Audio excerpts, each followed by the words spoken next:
Assalamualaikum warahmatullahi wabarakatuh. Alhamdulillahirabbil alamin.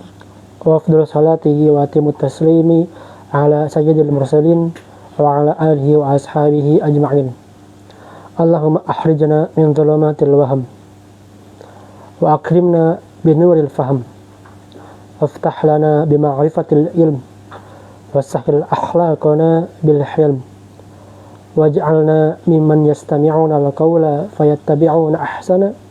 Amma ba'du. Alhamdulillah kita telah kembali bisa berkumpul di sini di dalam majelis fikih sirah karya Imam Sa'id Ramadan Al-Buti, yang mana beliau lahir di tahun 1929 dan intaqal ila rahmatullahi ta'ala, dipanggil oleh Allah Subhanahu wa ta'ala di tahun 2013.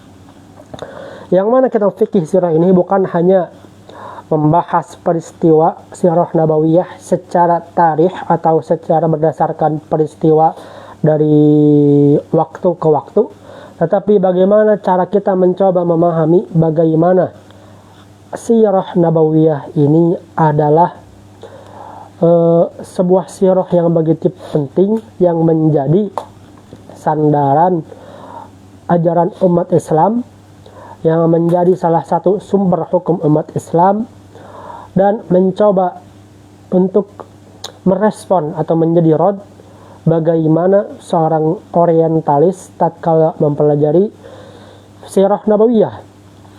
Maka di fikih sirah ini, dalam kitab fikih sirah, kita akan memahami sirah nabawiyah bukan hanya peristiwa, tetapi bagaimana dari sirah nabawiyah ini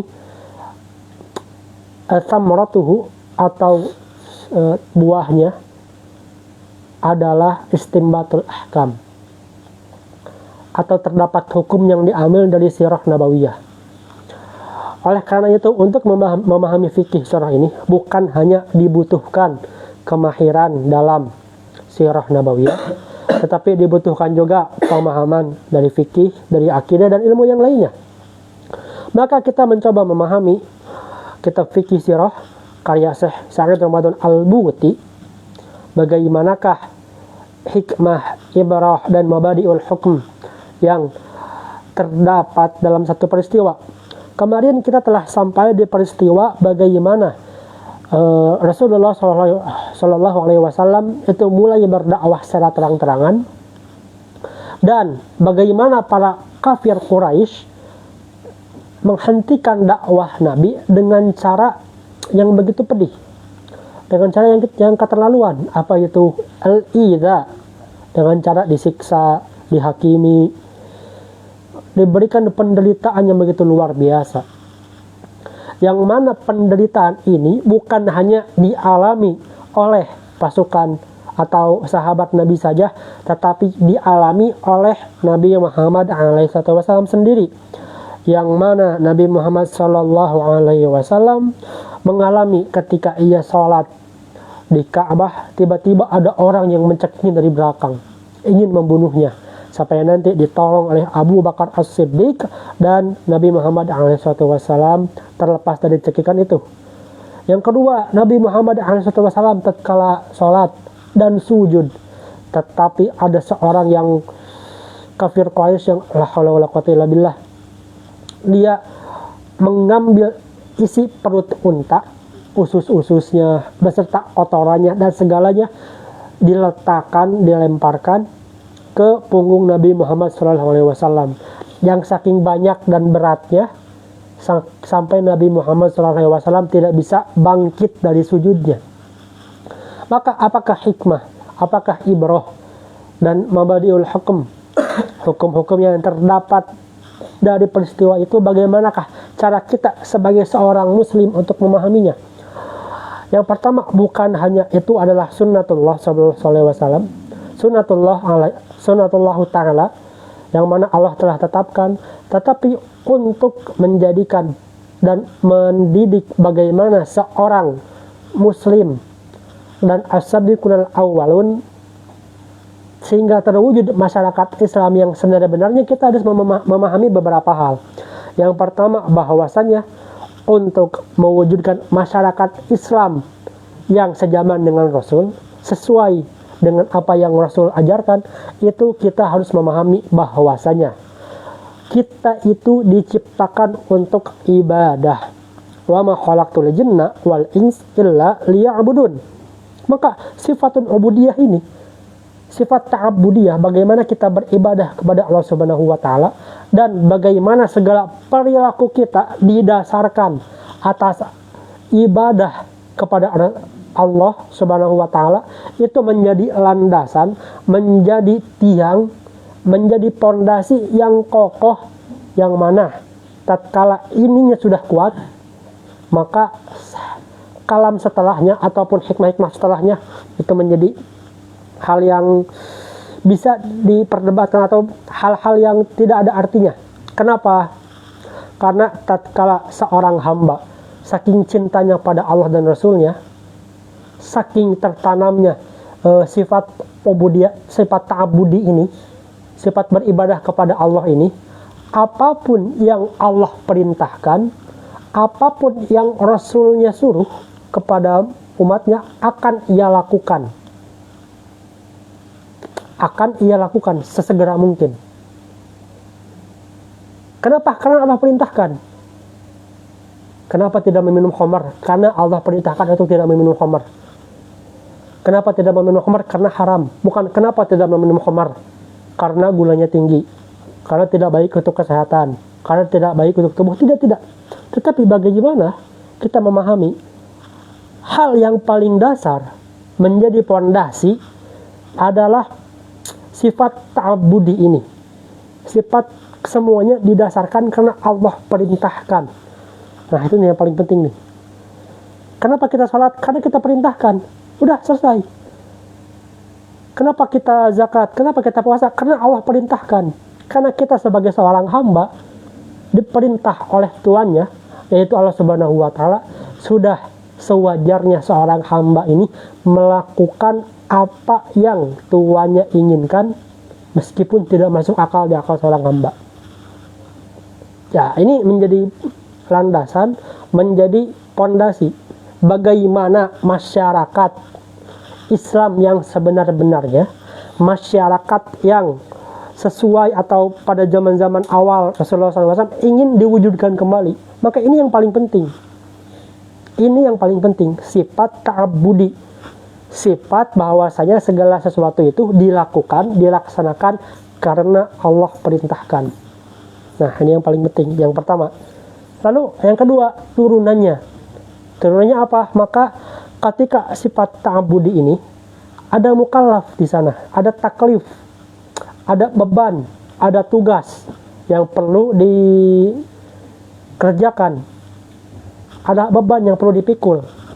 Maka seorang hamba, seorang manusia itu menjadi statusnya menjadi mukallaf. Siapa itu mukallaf? Mukallaf itu minal ins wal jin, dari golongan manusia dan jin. Semuanya ada 4 syarat, yang mana jika 4 syarat ini terpenuhi maka ia menjadi mukallaf.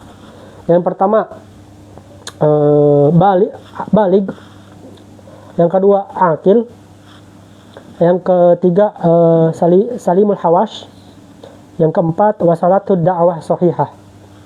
Yang pertama dia orang yang berakal. Tadi balig ya. Yang pertama dia orang yang balig. Yang kedua dia orang yang berakal. Yang ketiga panca inderanya berfungsi dengan baik. Apa itu panca indera? Dia bisa melihat, mendengar, mencium bau-bauan, merasakan suatu pedas dan lain sebagainya lidah ini, dan merasakan sentuhan. Itulah salimul hawas. Yang keempat, wassalatud da'wah sahihah. Telah sampai kepada dia dakwah sahihah, dakwah yang benar, dakwah yang sahih. Jika 4-4-nya ini ada, maka dia adalah mukallaf. Jika 2 saja, nggak mukallaf. 3 saja, nggak mukallaf. Misal ada orang, dia tidak melihat, tapi mendengar, mukallaf. Tapi dia tidak melihat, tidak mendengar. Kalau nggak melihat, nggak mendengar, bagaimanakah dakwah bisa sampai padanya? Atau yang keempat, wasalatud dakwah sayyi'ah. al khoti'ah, gak sampai kepadanya dakwah yang benar, dakwah yang sahih. Contoh, tatkala kita ke negara yang minoritas muslim, lalu tiba-tiba ada orientalis mengadakan sebuah program dan event untuk menjadikan muslim ini, Islam ini citranya jelek, maka ia ajaklah orang-orang Kristen, orang-orang setempat untuk masuk Islam dengan menunjukkan 10 Muharram yang diperingati dengan cara Syiah. Maka dengan cara Syiah ini yang dilihatkan adalah sebuah video seorang muslim yang menyakiti dirinya sendiri dengan pedang berdarah-darah dan lain sebagainya. Tatkala ada seorang awam kafir melihat hal tersebut, diajak untuk masuk Islam dan melihat ternyata gambaran Islam itu seperti ini, tidak sampai padanya dakwah yang benar, maka tidak disebut dengan mukallaf. Atau ada orang di hutan pedalaman, di dalam gua, dia tidak bisa sampai kepadanya dakwah yang benar, maka dia bukan mukallaf. Lalu kalau bukan mukallaf, apa yang terjadi? Dia masuk golongan mana? Dia masuk ke golongan ahlu fatrah, yaitu golongan yang nasibnya bagaimana Allah Subhanahu wa taala, terserah pada Allah. Apakah akan Allah ampuni atau akan Allah hukum, bagaimana Allah Subhanahu wa taala, semuanya terserah kepada Allah Subhanahu wa taala. Nah, karena sifat mukallaf ini ada pada seorang hamba, tatkala datang suatu penderitaan, tatkala datang suatu tantangan dan ujian, maka tantangan dan ujian berupa penderitaan yang dialami oleh sahabat Nabi Muhammad SAW, bahkan Nabi sendiri, itu semuanya liyatahaqqaqa hatta yatahaqqaqa ma'na taklif. Itulah makna yang kedua. Sehingga makna taklif ini, makna tugas, beban, dan lain sebagainya, itu dirasakan secara nyata, bukan hanya sekedar omong kosong belaka. Maka mustahil misalnya ada seorang yang mengaku talibul ilmi tanpa ia merasakan bagaimana lelahnya menuntut ilmu. La yatahaqqaqu bihi talabatul ilmi. Bagaimana caranya? Caranya dengan apa? Dengan harta yang sedikit. Kenapa? Karena yang dicari ilmu. Talabul ilmi, laisa talabul mal. Yang cari adalah ilmu, bukan harta. Kalau orang yang nyari hartanya banyak, wajar. Tapi talabul ilmi, nah dia sedikit, ada yang ada hartanya banyak, ada tapi sedikit. Kilatil aqwa syarb, makan dan minumnya sedikit, banyak puasa, tidurnya sedikit. Itulah hal-hal ini, hal-hal yang sulit ini, yang sifatnya berupa penderitaan dan kepedihan, itu semua liyatahaqqaq, supaya menjadi nyata, supaya dirasakan secara langsung. Begitu pula makna penderitaan yang dialami oleh Nabi dan sahabatnya tatkala di masa awal dakwah Islamiyah. Hatta yatahaqqaqa makna taklifi. Itulah makna yang kedua. Sedangkan makna yang ketiga untuk menguji hambanya, sahabatnya, siapakah orang yang beriman, siapakah orang yang benar-benar beriman, dan siapakah orang yang pura-pura beriman. Inilah bagaimana makna dari peristiwa, bagaimana penderitaan, siksaan itu dialami sahabat Nabi, bahkan Nabi langsung. Tetapi jangan berpikir Allah itu lemah, Allah itu tidak sanggup untuk menyelamatkan Nabi dan umatnya. Kenapa? Karena kita harus memahami ini, pelajarannya di akidah, bahwasanya ada satu sifat yang jaiz kepada Allah Subhanahu wa taala. Apa itu? Satu sifat jaiz. Ijad wa idam. Atau bahasa Al-Qur'annya, Allahu yaf'alu ma yasha. Allah itu bebas berkehendak melakukan segala sesuatu. Maka tatkala Nabi Muhammad SAW diberikan penderitaan, diberikan cobaan, dan sahabatnya disiksa, jangan menganggap bahwasanya Allah itu lemah. Jangan menganggap bahwasanya Allah itu tidak bisa berbuat apa-apa. Tetapi Allah itu bebas melakukan apapun yang Allah inginkan. Malah tatkala kita mensifati bahwasanya Allah itu wajib hukumnya menolong Nabi, wajib hukumnya menyelamatkan umat muslim, disitulah sifat ketuhanannya kurang, disitulah sifat ketuhanannya batal. Kenapa? Karena ada satu hal yang lebih kuat, ada satu kondisi yang memaksa ia berbuat sesuatu. Sedangkan Allah, sedangkan Tuhan itu tidak ada di atasnya selain Ia. Ialah sosok yang paling berkuasa, ialah sosok yang paling kuat. Maka tatkala Ia misalnya dipaksa untuk menolong sahabat Nabi dan Nabi diselamatkan, itulah lemah. Dari sini kita bisa memahami bahwasanya tatkala kita mendapatkan suatu kepedihan, suatu ujian, penderitaan, yang bahkan penderitaannya itu begitu luar biasa dahsyatnya, padahal kita merasa bahwasanya kita sholat tidak tertinggalkan, bukan hanya yang fardu, yang sunnah dijalankan, bukan hanya yang rawatib, tahajud didawamkan, duha diistiqomahkan, saum bukan hanya Senin Kemis, tetapi saum Daud, sedekah harta semua disedekahkan, disimpan hanya untuk kebutuhan darurat saja, tetapi masih diuji, masih mendapatkan penderitaan, masih mendapatkan ida atau dilukai oleh orang lain, hidup dalam kesempitan dan lain sebagainya. Maka jangan beranggapan bahwasanya Allah itu meninggalkan seorang hamba. Jangan beranggapan bahwasanya, ini yang paling penting nih, Allah itu wajib untuk menolong hambanya. Tetapi apa yang wajib, tetapi apa yang harus dilakukan? Yang harus dilakukan adalah sebagaimana Rasulullah dan sahabatnya lakukan. Apa itu? Berharap bahwasanya Allah Subhanahu wa Ta'ala itu akan menolong hambanya. Allah Subhanahu wa Ta'ala itu akan menyelamatkannya dari setiap bala, dari setiap kesusahan, penderitaan. Maka saya akan mengutip bagaimana kisah ida atau kesempitan ini dialami oleh seorang talibul ilmi. Sebagaimana kita tahu, Syekh Hasan beliau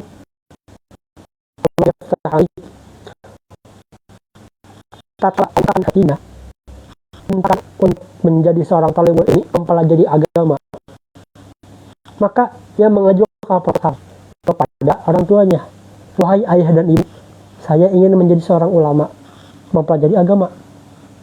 Tetapi ayah ibunya itu tidak menyetujuinya.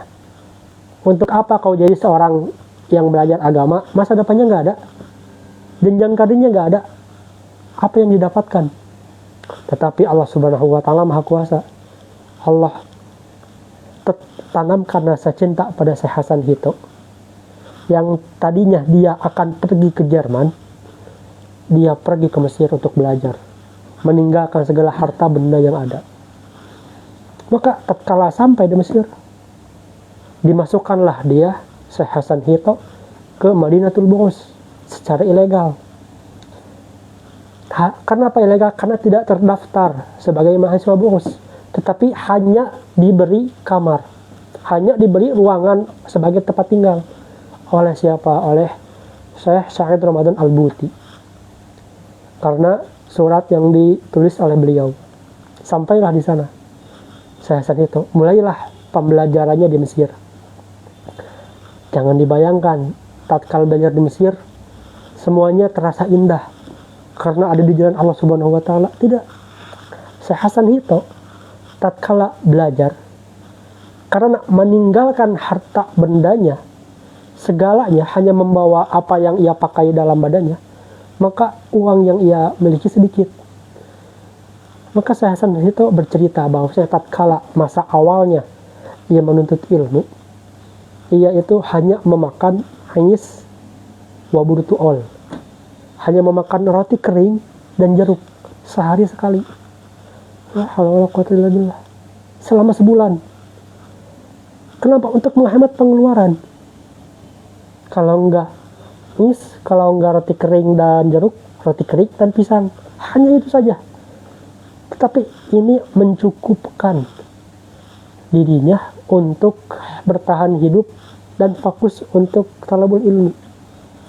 Tetapi Masya Allah, dengan segala kepedihan yang ia alami, penderitaan yang ia dapatkan, Syekh Hasan itu menjadi seorang dari alimul ulama madhabul asy-Syafi'i, menjadi seorang ulama dari madhab Syafi'i yang karyanya begitu banyak, yang menjadi rujukan dari berbagai instansi.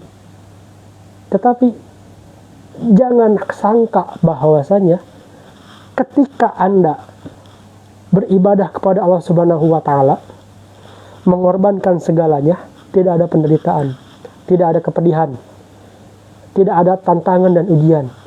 Allah pasti akan uji. Allah pasti akan uji. Tetapi setiap orang mempunyai ujian yang berbeda. Setiap orang pasti diuji, baik dia dalam ketaatan atau kemaksiatan. Maka pilihannya, apakah kita akan diuji dalam ketaatan atau kemaksiatan? Semoga kita bisa diuji dalam hal yang bersifat ketaatan. Setelah hal tersebut, Nabi Muhammad SAW setelah mengalami penderitaan, disiksa, sahabatnya disiksa dengan begitu kejamnya, tetapi bukannya melemah dakwah Islam ini. Yang terjadi apa? Yang terjadi adalah pamannya Hamzah masuk Islam, Umar bin Khattab masuk Islam, sehingga kekuatan Islam ini bukannya melemah, tetapi semakin kuat, semakin melebar. Berpikirlah orang-orang Quraisy, bagaimanakah cara kita untuk menjadikan dakwah Islamiyah ini menjadi lemah bahkan hilang. Maka para Quraisy berkumpul. Lalu ada seseorang yang mempunyai pemikiran yang bagus. Siapa itu? Utbah bin Rabi'ah. Utbah bin Rabi'ah ini adalah salah satu orang yang mempunyai kedudukan yang tinggi di kafir Quraisy. Dan bukan hanya itu, tetapi mempunyai nasab yang mulia atau keturunan yang mulia, garis keturunan yang mulia, sehingga dua hal ini adalah hal yang penting untuk dianggap menjadi orang mulia di hadapan kafir Quraisy. Apa yang akan diucapkan Utbah bin Rabi'ah ini nanti akan didengarkan karena mempunyai dua hal ini. Oke.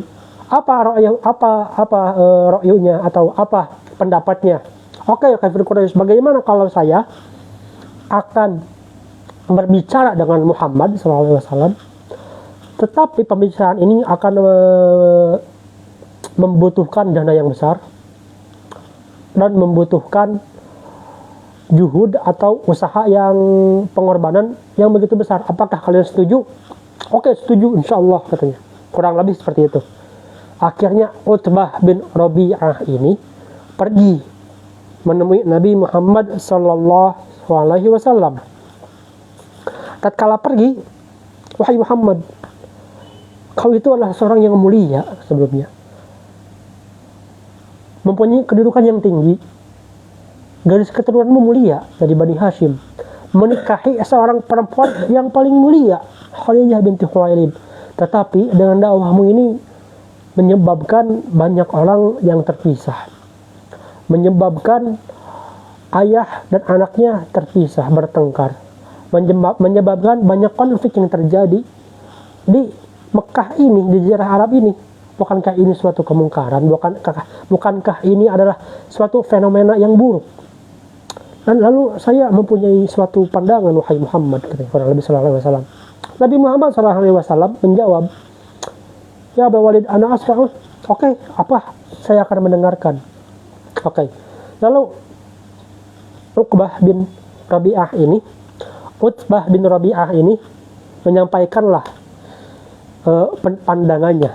Wahai Muhammad, jika yang kau cari adalah harta, maka akan kami kumpulkan harta-harta kami dan akan kami berikan kepadamu, jadilah engkau orang terkaya. Jika yang kau cari adalah suatu kemuliaan, suatu jabatan, suatu kedudukan, maka engkau akan menjadi sayyid kami, engkau akan menjadi orang paling mulia, dan tidak akan kami putuskan suatu hukum kecuali engkau setuju. Jika yang kau inginkan adalah menjadi raja, maka akan kami jadikan kamu raja dari negeri Arab ini. Jika yang datang padamu kau ditimpa suatu penyakit, yang penyakit ini dari jin, maka akan kami cari dokter terbaik yang akan mengobatimu meskipun harta kami habis. Setelah mendengar hal tersebut, apa kata Nabi Muhammad SAW? Afarogta? Sudah selesai? Apa yang kamu inginkan? Apa yang ingin kamu katakan sudah selesai? Ya, sudah selesai. Lalu dijawab oleh Nabi Muhammad SAW dengan surat Al-Fussilat Hamim sampai kepada ayat 15.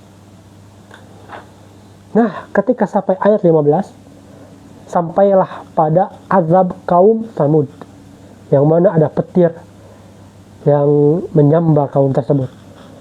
Maka Utbah ini kaget dan mengetahui bahwasanya Nabi Muhammad SAW Al-Amin, orang yang amanah, orang yang benar, tidak pernah berbohong. Maka Muhammad cukuplah sampai sana, karena takut bahwasanya azabnya akan turun padanya. Kepada siapa? Pada Utbah bin Rabi'ah. Akhirnya Utbah bin Rabi'ah mengurungkan niatnya.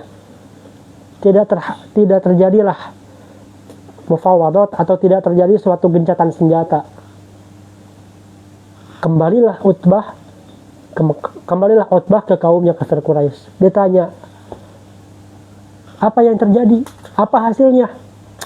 Wahai kafir Quraisy, ketahuilah bahwasanya saya telah mendengar sesuatu yang belum pernah saya dengar sebelumnya.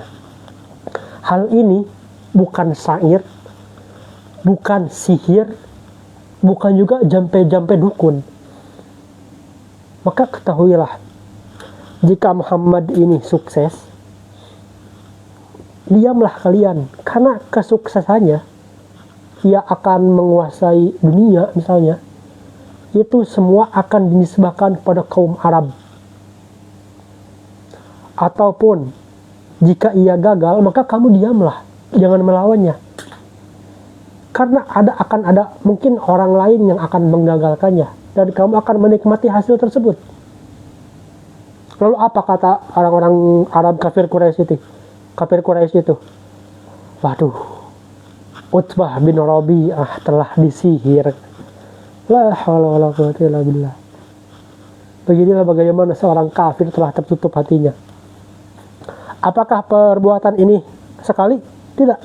Tetapi diriwayatkan oleh Imam At-Tabari dan Imam Ibnu Katsir bahwasanya ada orang yang lain juga, kelompok lain mendatangi Nabi Muhammad SAW dengan ide pemikiran yang lain, dengan program yang lain.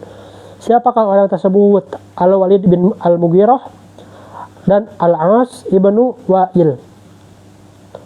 Mereka datang bersama teman-temannya, lalu dengan ide yang sama untuk melemahkan dakwah Islam, tetapi programnya berbeda, motifnya berbeda. Apa? Wahai Muhammad, jika yang kau inginkan adalah menikahi perempuan yang paling cantik, maka akan kami carikan perempuan paling cantik dan kau akan nikahi, kami biayai. Tetapi syaratnya satu, sehari kita beribadah dengan akidah atau ibadah-ibadah jahiliyah, menyembah berhala, dan sehari ibadah agamamu. Tetapi apa kata Nabi Muhammad SAW? Dijawab dengan Al-Quran surat Al-Kafirun. Qul ya ayyuhal kafirun la a'budu ma ta'budun wa la antum 'abiduna ma a'bud wa la ana 'abidum ma 'abadtum wa la antum 'abiduna ma a'bud lakum dinukum waliyadin. Maka dari peristiwa itu Syekh Sa'id Ramadan Al-Buti memberikan kepada kita 3 hal yang penting. Apa itu? Ibrah yang pertama, hikmah yang pertama, bahwasanya dakwah yang dilakukan oleh Nabi Muhammad SAW sudah pada masa yang begitu menegangkan, dan dakwah ini mendapatkan suatu ujian, bukan hanya ujian dari penyiksaan, tetapi ujian gencatan senjata. Tetapi kita melihat dengan apa yang terjadi dari 2 usaha itu, dari Utbah bin Mughirah dan Amr dan Al-As bin Wa'il atau Al-Walid bin Mughirah, bahwasanya dakwah yang dilakukan oleh Nabi Muhammad SAW itu bukan suatu pemberontakan atau suatu gerakan reformasi dan demo yang motifnya adalah untuk mencari harta, tahta, wanita, jabatan, ataupun yang lainnya. Tetapi semua yang dilakukan oleh Allah Subhanahu wa Ta'ala dengan mengirimkan Nabi Muhammad SAW untuk berdakwah, meskipun mendapatkan tantangan, penderitaan, dan ujian, itu semuanya adalah dakwah Islamiyah. Motifnya untuk berdakwah kepada menyampaikan risalah nubuwah, menyampaikan risalah yang sebenar-benarnya. Maka dari sini kita memahami bahwasanya dakwahnya itu satu, ilmunya, ajarannya tetap Islam. Tetapi thariqah dakwahnya bisa berbeda-beda. Cara penyampaiannya bisa berbeda-beda. Maka cara inilah yang menjadi suatu ranah ijtihad atau suatu hal yang bisa kita pikirkan sendiri dengan ilmu. Kenapa dengan ilmu? Karena Nabi Muhammad SAW tatkala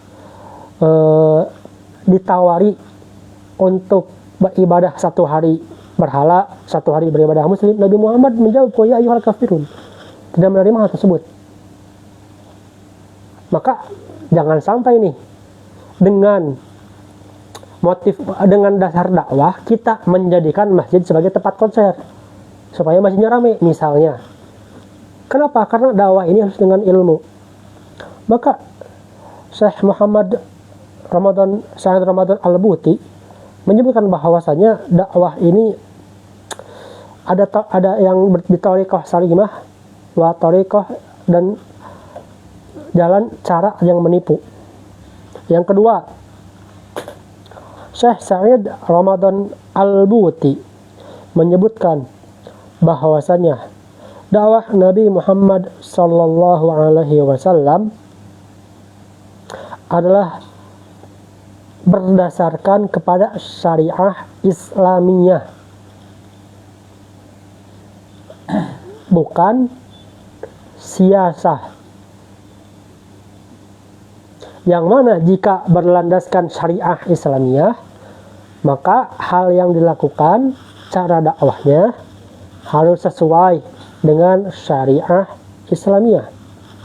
Berbeda jika dakwahnya adalah dakwah siasah atau dakwah cara politis. Maka jika dakwahnya bersifat politis, bersifat politik, maka akan dilakukan cara apapun supaya dakwahnya bisa sampai. Tetapi karena dakwahnya bersifat Islamiyah, maka segala hal proses dakwahnya itu harus sesuai dengan ajaran Islam. Hikmahnya apa? Hikmahnya nanti akan terlihat. Bagaimanakah ajaran Islam yang benar dan kebohongan yang batil. Tidak ada percampuran di antara keduanya. Ini semuanya jelas tatkala Nabi Muhammad SAW menolak program untuk gantian beribadah satu sama lain. Satu hari ibadah berhala, satu hari ibadah muslim. Jika Nabi Muhammad SAW menghalalkan segala cara untuk menyampaikan dakwahnya, maka hal ini akan diterima. Maka bayangkan nih, satu Mekah program ini diterima, maka satu Mekah jadi muslim semua di satu hari. Setelahnya berhala, setelahnya muslim, setelahnya berhala. Jika ini terjadi, bagaimanakah kita bisa membedakan yang mana ajaran Islam yang hakiki dan yang manakah ajaran dari berhala? Nah, inilah hikmah yang kedua. Sedangkan hikmah yang ketiga, Syekh Sa'id Ramadan Al-Buti menyebutkan bahwasanya tatkala Rasulullah SAW berdakwah, kita harus memahami juga, bukan hanya mencoba, para kafir Quraisy ini bukan hanya mencoba melemahkan dakwah dengan mengajukan program dan gencatan senjata. Tatkala ini gagal, maka kafir Quraisy ini meminta Nabi untuk mendatangkan mukjizat. Kalau bahasa saya itu meminta urusan langit.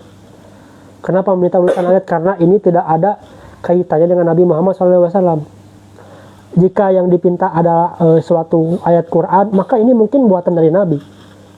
Mereka berpikir seperti itu. Tetapi jika yang dipinta adalah mukjizat langit, urusan langit, urusan alam, maka mustahil Muhammad bisa. Begitulah kurang lebih bagaimana kafir Quraisy ini berpikir. Lalu apa yang diminta oleh para kafir Quraisy ini? Mereka meminta, wahai Muhammad, jika risalah dakwah Islamiyah ini benar, maka belahlah bulan. Dan ini terjadi. Pembelahan bulan ini terjadi. Riwayatnya mutawatir dari Abdullah bin Mas'ud. Maka bayangkan mungkin gini, cara kita membayangkannya sekarang kita nih di Mesir ada badai pasir. Orang-orang Indonesia nggak tahu badai pasir seperti apa. Anggap nggak ada HP nih, anggap nggak ada video. Bagi kita semua ini nyata, badai pasir ini nyata. Tatkala kita pulang ke Indonesia, kita semua di sini akan menceritakan tentang badai pasir itu. Maka riwayatnya mutawatir. Beginilah cara kita memahaminya. Pada saat itu bulan dibelah, orang-orang Mekah melihat secara nyata bulan itu dibelah. Tetapi apa yang mereka katakan? Ini mah paling cuma sihir belaka. Tidak mungkin bulan ini dibelah. Maka permintaan mereka untuk mendatangkan mukjizat langit itu bukan didasari untuk beriman. Tetapi permintaan ini, mendatangkan mukjizat ini didasari karena membangkang. Didasari untuk melawan dakwah Rasulullah SAW. Maka Syekh Ramadan Al-Budi menyebutkan kalimat annahum innama yatlubuna bidzalika. Bidzalika itu apa? Talabul mu'jizah. Kufran wa inadan wa im'anan fil istihza'i bin Nabi sallallahu alaihi wasallam. Itu semua karena didasarkan untuk melawan Nabi, membangkang Nabi, melemahkan dakwah Islamiyah. Bukan didasarkan untuk beriman. Karena ini tidak. Terkala kita melihat fenomena yang dialami oleh Nabi Ibrahim alaihissalam di surah Al-Baqarah. Wa idh qala Ibrahimu Rabbi arini kaifa tuhyil mauta qala awalam tu'min qala bala walakin liyatma'inna qalbi. Nah, Nabi Ibrahim motifnya apa? Liyatma'inna qalbi. Lalu apa kata Allah? Qala fahudh arba'atam minat tayri fasurhunna ilaika thumma ja'al ala kulli jabalin minhunna juz'a thumma ad'uhunna ya'tinaka sa'ya wa'alam annallaha azizun hakim. Maka Ibrahim bunuhlah satu burung, bagi satu burung ini tubuhnya menjadi 4, simpan setiap bagian tubuh yang kau potong ini di 4 tempat berbeda, di 4 gunung berbeda, tetapi dengan kudrat dan iradah Allah Subhanahu wa taala, 4 burung yang dibunuh tadi yang bagian tubuhnya dipisah kembali hidup kembali menyatu menjadi satu burung. Tetapi itu semua pertanyaan itu mendatangkan mukjizat itu, mendatangkan hal yang luar biasa itu, khariqun lil adah, ya sesuatu yang di luar suatu kebiasaan, di luar adat. Jika Nabi Ibrahim lihat tama'inna qalbi, tetapi kafir Quraisy iradan wa kufran wa istihza'an lin nabi, didasari untuk kafir, membangkang dan mencemooh Nabi Muhammad sallallahu alaihi wasallam. Maka itulah, wahai teman-teman semua, bagaimana kita memahami peristiwa dari ketika Nabi Muhammad SAW didatangi Utbah bin Rabi'ah atau Al-Walid bin Mughirah dan As bin Al-Wa'il untuk mengadakan gencatan senjata berdamai, tetapi Allah Subhanahu wa taala membimbing Rasulnya, dan hikmahnya kita telah sebutkan tadi, kita telah pelajari tadi. Semoga dengan mempelajari apa yang telah kita lakukan, mempelajari sirah nabawiyah, bukan hanya sekedar mengetahui peristiwa Nabi, tetapi dari peristiwa itu kita bisa mengambil hikmahnya, mengambil pelajarannya, yang dari pelajaran ini kita bisa amalkan, kita bisa aplikasikan di dalam setiap aspek kehidupan. Alhamdulillahirabbil alamin. Wassalamualaikum warahmatullahi wabarakatuh. Allahumma sholli afdhala sholatin ala as'adi makhluqatika sayyidina Muhammadin wa ala alihi wa sahbihi wa sallim adada ma'lumatika wa midada kalimatika kullama zakaraka zakiruna wa ghafala an dzikri